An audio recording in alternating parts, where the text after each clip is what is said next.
Italy is a melting pot of cultural diversity. Over centuries, many civilizations have influenced Italian culture and have added to its incredibly varied culinary spectrum. Italian regions display their own colloquial cooking and flavor styles. Today, we will discover a taste of Tuscany. Join us as we explore the classic dishes, unique ingredients, and the diverse cultural flavors of Italy.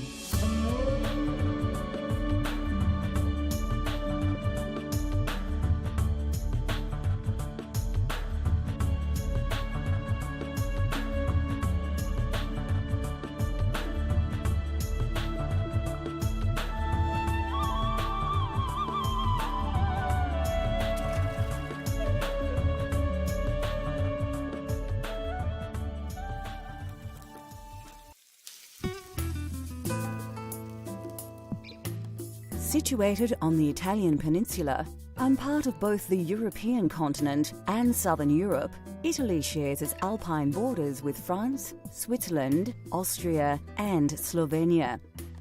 The food of Italy is famous throughout the world, with dishes like spaghetti, lasagna, and ravioli being found across the globe.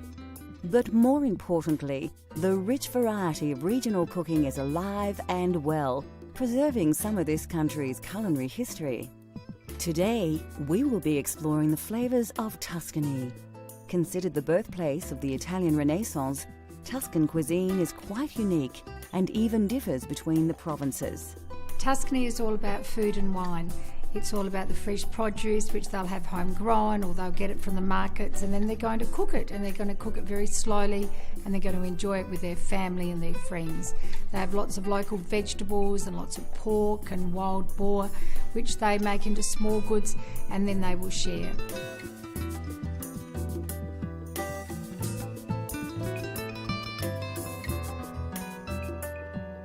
To create a classic pasta dish, of course you need pasta.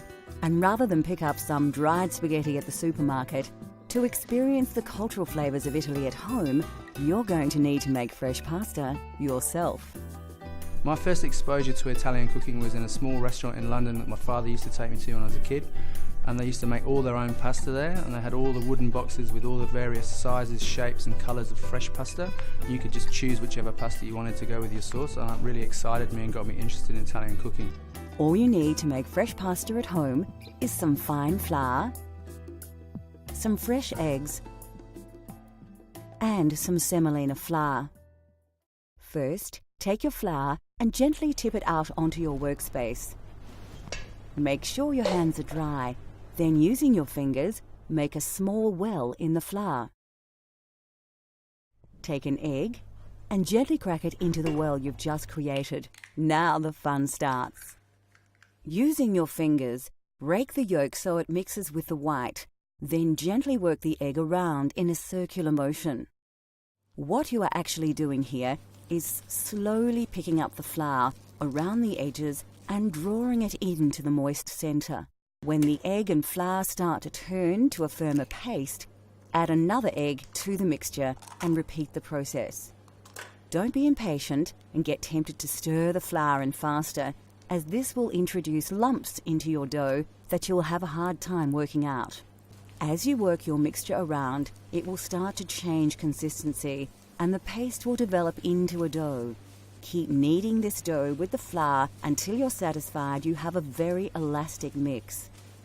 Be sure your pasta dough is not sticky. If it is, you'll need to add more flour. You will most likely have more flour than you require, so don't feel compelled to use it all. Once you have your dough at the correct texture, use your hands to mold it into a small cob.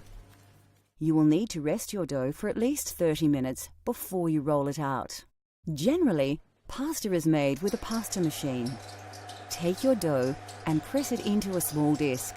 Feed it into the pasta roller, then fold it back onto itself and repeat.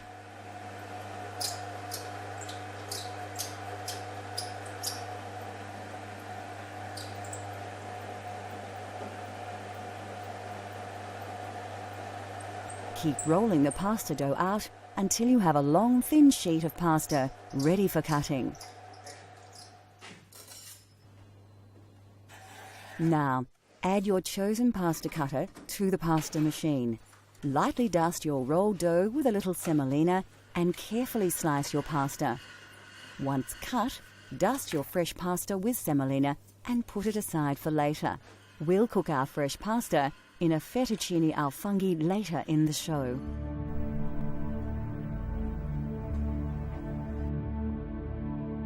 Anybody who has eaten Italian food will recognise the essential herbs and spices that add unmistakable characteristics to any dish.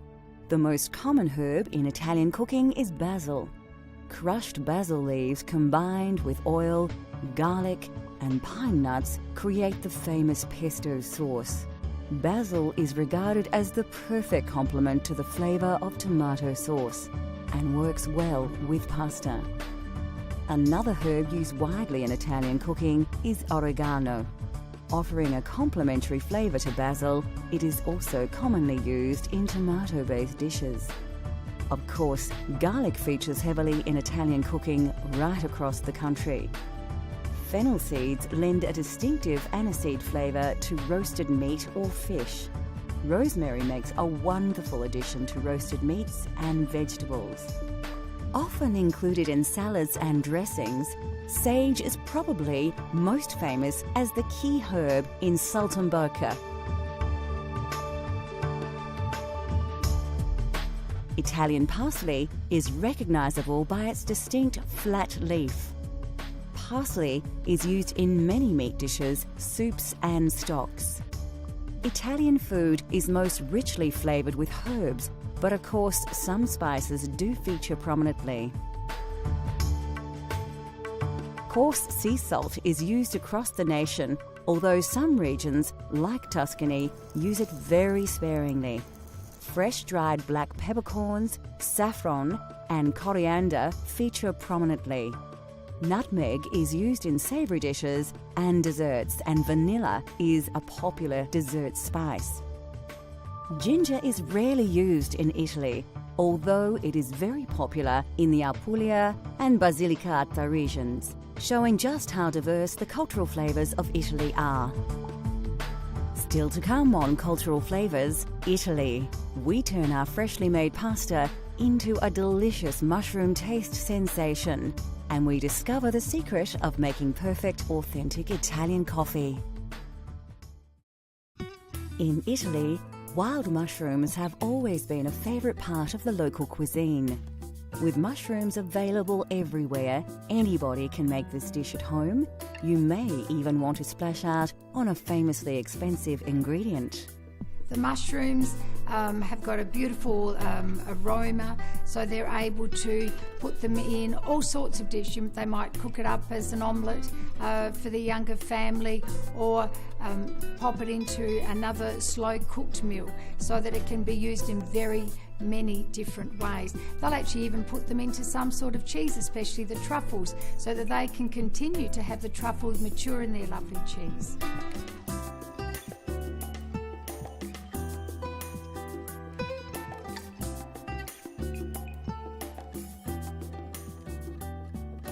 For this dish, you will need a selection of mushrooms. You can use fresh local varieties or a combination of fresh and dried.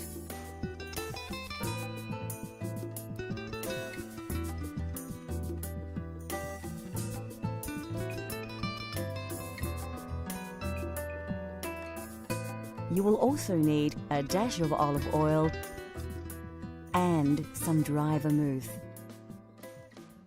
First, take your Italian parsley and chop it finely. It's important to use fresh parsley in your pasta dishes, as the dried alternative can lack flavour. Put it aside, as you will need to add it to your dish much later. The next step is to slice your mushrooms. The trick here is to try and keep the size uniform so they cook evenly.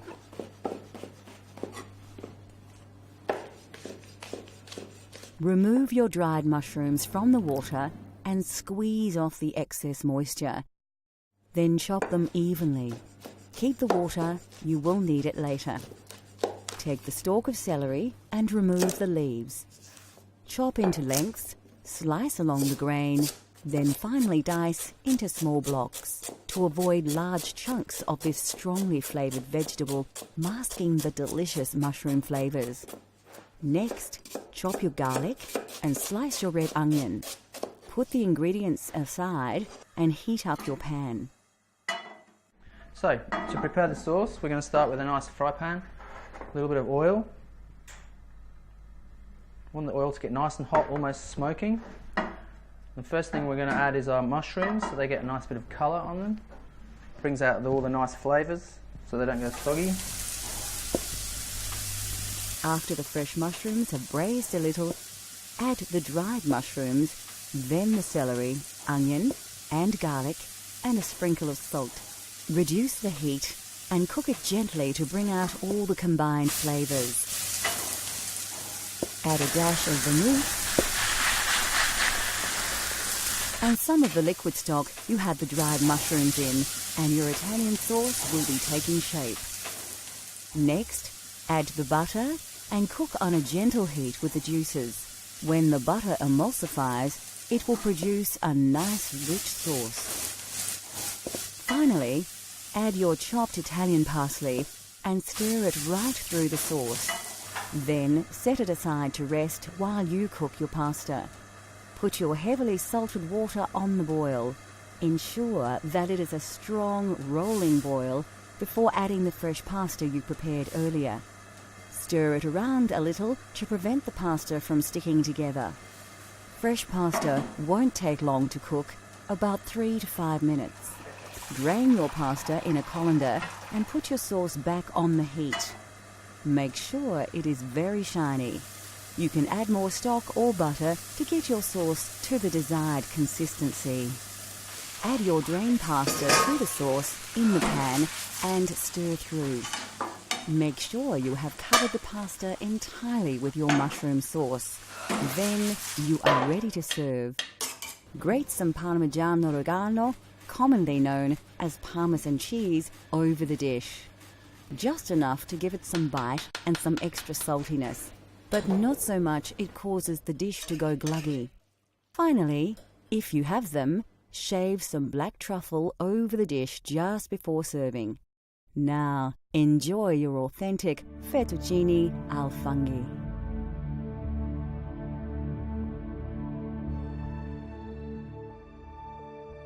Italy is said to be one of the healthiest nations on the planet, and this is in large to do with a healthy diet, rich in vegetables and vegetable oils.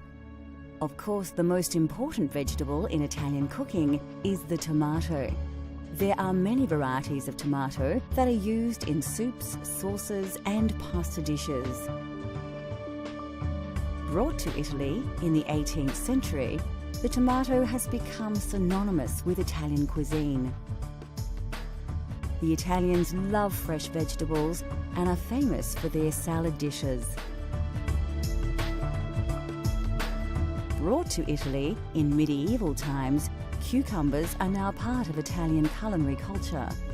Root vegetables like carrots, radish, turnips, and beetroot all feature prominently in Italian cuisine, as do onions and leeks.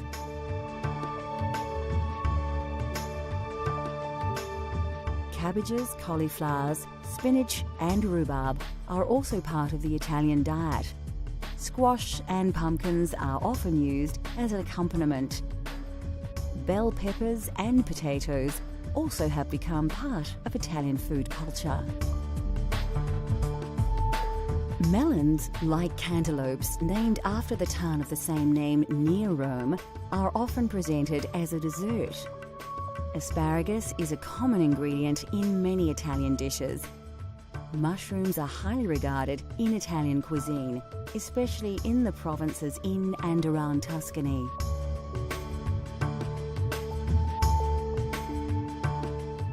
Of course, Italian cooking features all kinds of mushrooms, especially the porcini mushroom, but you can use local varieties in your own Italian-inspired dishes.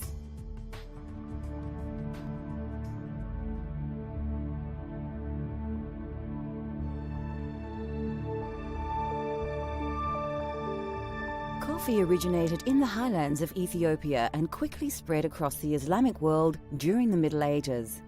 It was only introduced to Europe via Italy as late as the 16th century by Venetian merchants who had been trading with Muslims from the East. Yet, we must thank Italians for defining coffee culture as we know it today. Italians are deeply passionate about their coffee, so naturally the quality of bean is exceptionally important. Coffee comes in 2 varieties, and Italians overwhelmingly prefer Arabica over the cheaper Robusta bean. Roasting beans changes their colour, taste, smell, and Italians enjoy a full roast bean, which are rich brown in colour and have a slightly oily surface. Italian baristas have created a wide range of ways in which to enjoy coffee. Cafe Espresso is brewed by forcing hot water under pressure through finely ground coffee. This process produces a highly concentrated shot of coffee which actually forms the basis of many other drinks, such as a macchiato, which is simply a shot of espresso marked with a small drop of steamed milk. The most well-known Italian-style coffee is, of course, the cappuccino, and this cultural flavour of Italy has become increasingly popular right across the globe. Cafe latte is usually drunk at breakfast time, made with a full glass of steamed milk and a shot of espresso. This wholesome drink provides the perfect start to the day for many Italians. Coffee is drunk in a variety of ways, but generally speaking, Italians only add milk earlier in the day. With the exception of breakfast, coffee is rarely served alone and is usually enjoyed after a meal. The drinks, the roasting styles, barista techniques and the popular social aspects of drinking coffee have all been heavily influenced by Italy's love of the coffee bean. Next on Cultural Flavours, Italy. We explore a famous Tuscan twice-baked biscuit and its accompaniment and discover how to serve this delicious Italian treat.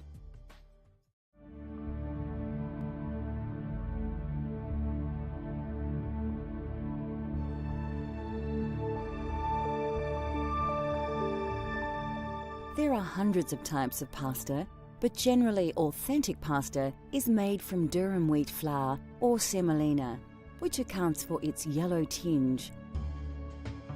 Durum wheat is believed to have been introduced to Sicily by the Arabs in the 7th century, and pasta has become the national dish of Italy.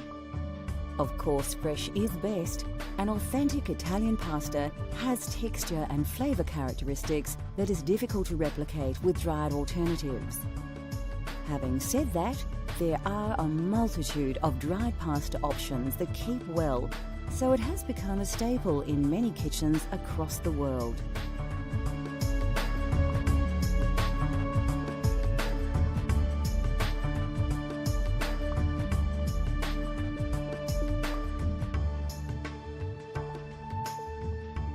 Italy produces 25% of all the olives grown globally from hundreds of varieties of olive tree.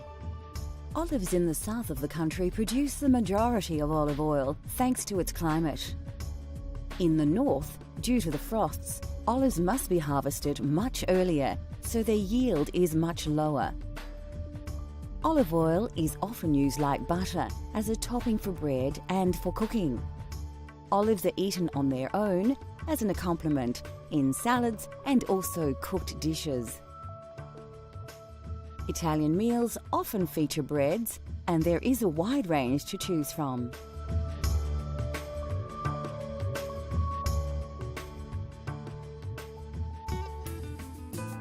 Italian food is rich with tradition, and there are few foods more traditional than biscotti. Tuscany, they love their biscotti. So they'll go to the local market and they'll get their flour and their sugar and the nuts, whatever nuts mum wants to use that might be in season, and they'll go home and there it will be in their beautiful kitchen, and they'll start mixing the flour, the eggs, the butter, the nuts, and then they'll roll and then they'll bake. And then with the biscotti they need to slice them again, and then they'll need to rebake, so it's the double baked biscuit. That process, of course, brings the family together because it takes quite a long time for them to be able to do that. And then more especially, those biscotti are shared with their family and their friends. And because they are so hot and so crisp, they'll be able to share them for the rest of the week.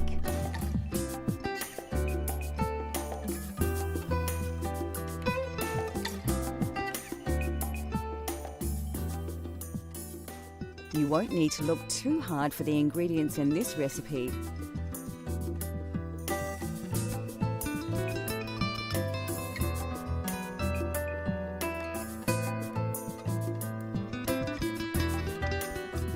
Place your butter in a bowl and add your caster sugar. Mix the ingredients with a spatula until you have a consistency like this. The technique here has more than a few similarities with pasta preparation. So, just like making pasta dough, add your first egg and mix it into the sugar and butter. Work the ingredients together to achieve a smooth paste. Do the same with all the eggs until you have a fairly liquid, smooth and even paste. The next step is to add your flour, but only a little, and mix it through. Just like the pasta, you don't want to add all the flour at once. This technique ensures you have a lump-free mixture. As you add the flour, it develops a more dough-like texture, but still a liquid. This is the time to add the other ingredients. Put your lemon zest and nuts in and give it a little stir. You'll soon realize that mixing with the spatula is no longer an option, and you will have to get your hands in. If your dough is still very sticky, add a little more flour until you can comfortably pick up the mixture without it falling and drooping from your hands. Take an oven tray and line with grease-proof paper. Place your biscotti dough, stretched out a little, on the tray, and now you are ready to place it in your 180 degrees Celsius preheated oven. Bake for about 25 minutes, or till firm. Remove the biscotti from the oven and allow to cool. When your loaf has reduced in temperature and feels firmer to the touch, you can place it on a cutting board and begin to slice into biscuits. Keep the slices thin and even. Lightly dust your papered oven tray with caster sugar and place the cut biscuits on the tray. Proceed to dust these with a little more caster sugar. Place back in the oven at 160 degrees Celsius for about 10 minutes. Your biscotti is now ready to serve, and there is no better way to enjoy biscotti than the traditional way. Although delicious on its own, biscotti is traditionally served with Vinsanto, or holy wine. You dip the biscotti into the Vinsanto and eat the biscuit, then dip again. Biscotti and Vinsanto are cultural flavour of Italy that you can enjoy at home. In a world where food is more often just consumed rather than savoured, Italian cooking has shown the way with simple, elegant dishes, uncomplicated flavours, and lightly seasoned sensations. Join us next time as we take you on another gastronomic journey so you can experience the tastes of the globe at home.